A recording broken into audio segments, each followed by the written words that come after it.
The Premier League, or also known as the EPL, is the highest tier of English football. It's made of 20 teams and is the league with the highest revenue of any other league in the world. The first Premier League season began in 1992. After years of success, the revenue of this league has made it possible for them to invest in and fund community projects, grassroots, women and girls leagues, community and education programs, and so much more. So let's look at some of these funding projects. The Premier League not only funds the EFL and national leagues, but also to women and girls football. The current deal is a total of 1.6 billion investment and 400 million of that specifically for facilities and community projects. The Premier League Stadium Fund is a sum of money given to clubs in order to improve their stadium. In the men's game, this is available from the Premier League itself right through to the national leagues or tier 1 to 6. In the women's game, it's available from the Women's Super League to the national leagues or tiers 1 to 4. Since 2000, 192.7 million has been invested on stadium improvements. In order to develop the women's game, the EPL invested 21 million over 3 years, from 2022 to 2025, which isn't much considering the league's finances, but every little helps. However, this investment alone wasn't the only way that the WSL and WSL Championship were supported. In the 2021-2022 season, the revenue of all 12 WSL clubs increased by 60%.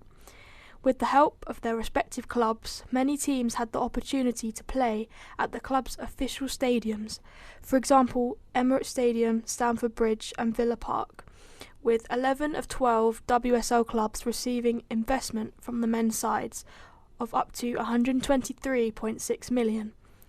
This meant WSL attendances increased by up to 43%.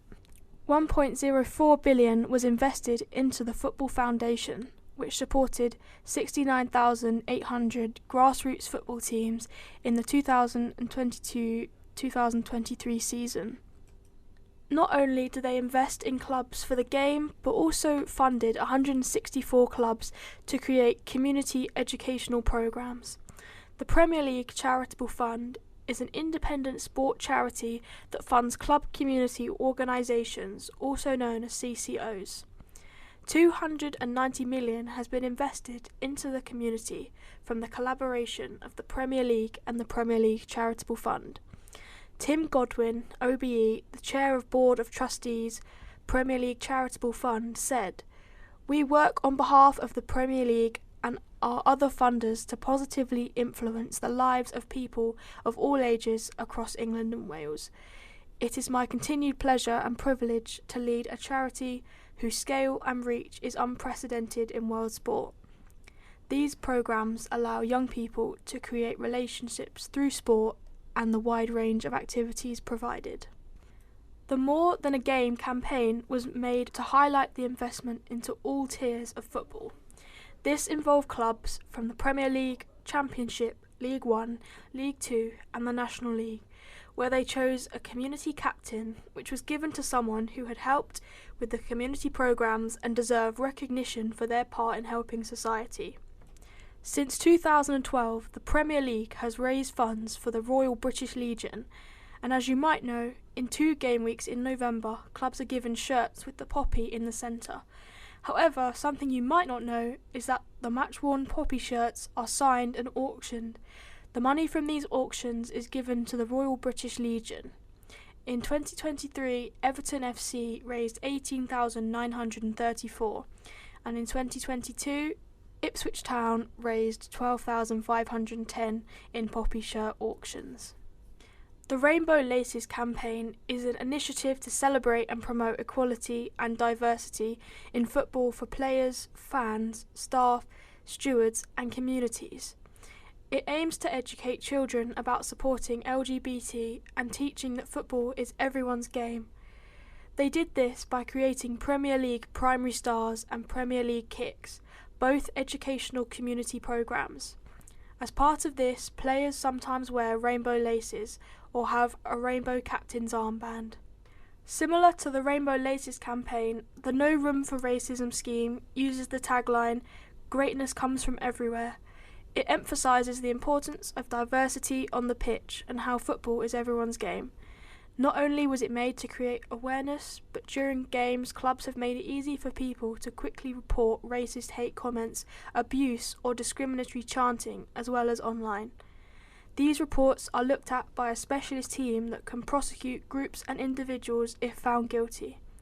To help diversity with players and coaching staff, the Premier League introduced the Professional Player to Coach scheme.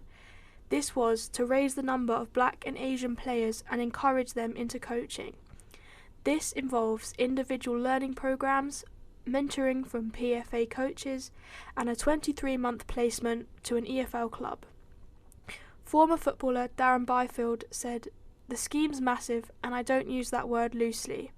This is something where it gives Black and Asian people a chance to show their skills, get their foot in the door, and have more of them on the professional coaching side of it and management side."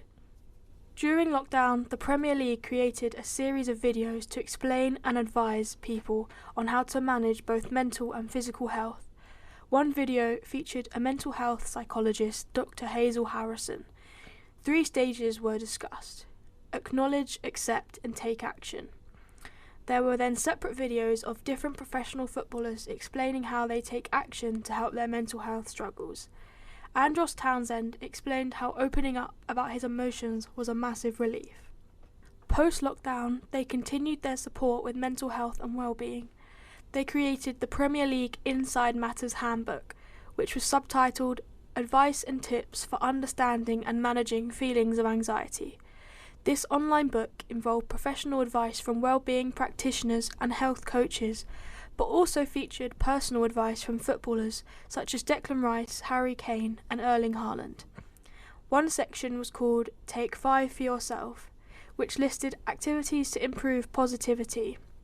This included take a shower or bath, have a hot drink, listen to music, read a book, or walk with friends and family. In 2019, there was an effort for all top-flight clubs to have a sensory room for fans with special needs. They were made to help people with social disabilities enjoy football without the stress and noise of the stadium.